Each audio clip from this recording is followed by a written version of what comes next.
berapa nominalnya, beliau tetap melakukan yang terbaik. Nah, aku suka banget mindsetnya beliau nih.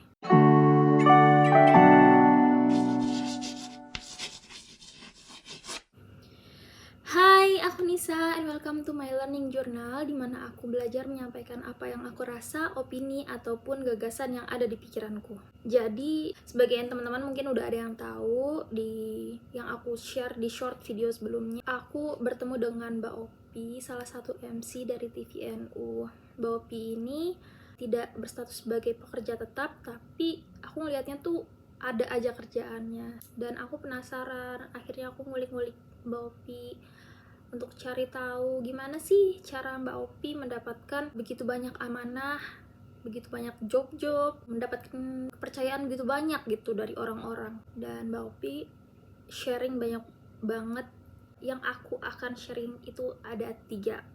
Yang pertama ilmu soal masa depan, tentang kehidupan. Yang kedua itu soal karir dan keikhlasan. Yang ketiga itu baru soal relasi.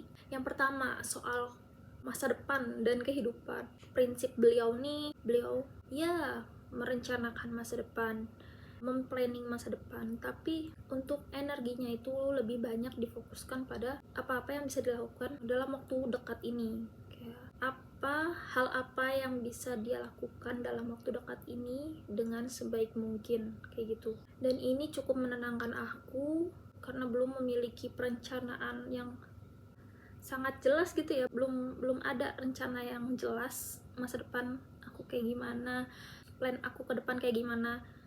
Mbak Opi bilang, ya walaupun kamu belum ada rencana ke depan kayak gimana, yang penting fokus aja ngelakuin yang terbaik mungkin. Kata Mbak Opi, fokus menanam aja, urusan nanti tumbuhnya yang bagus yang mana, ya itu urusan Allah gitu. Kayak kita serahin semuanya ke Allah, kita lakukan yang terbaik aja, sisanya serahin ke Allah, kayak gitu.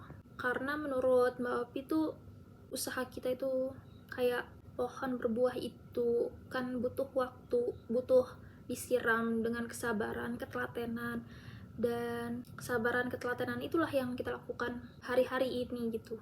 Kedua soal karir dan keikhlasan. Mbak Opi tuh sudah mempunyai red card sendiri untuk lingkungan di luar NU. Jadi Mbak Opi punya sisi profesionalisme tapi tetap memiliki sisi keikhlasan. Nah, ini yang aku suka Mbak Opi tuh ada 2 sisi ini. Walaupun Mbak Opi sudah mempunyai red card di luar lingkungan NU, tapi di dalam lingkungan NU Mbak Opi menerapkan prinsip keikhlasan.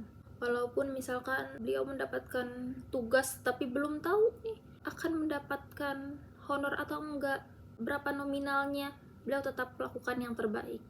Nah, aku suka banget mindsetnya beliau nih. Dan selain itu, selain karena keikhlasan, Mbak Opi juga berprinsip ilmu itu harus disalurkan, karena kalau nggak disalurkan ya bagaikan pohon tidak berbuah, kayak gitu. Dan setelah kita melakukan yang terbaik juga, beliau percaya ketika kita melakukan yang terbaik akan datang rezeki, akan datang dari manapun gitu.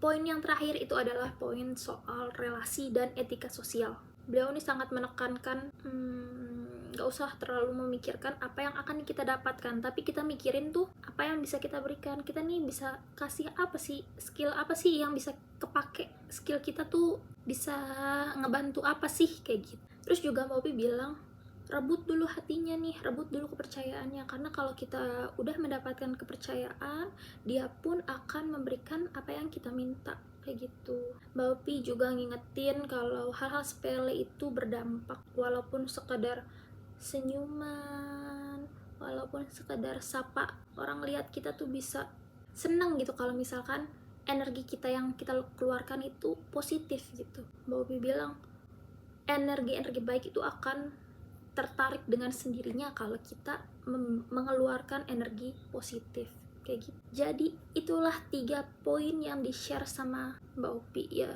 Itu poinnya sih, ceritanya itu panjang lebar, berjam-jam, tapi semoga kalian dapat juga ilmunya. Kurang lebihnya mohon maaf. Wassalamualaikum warahmatullahi wabarakatuh. Thank you for watching.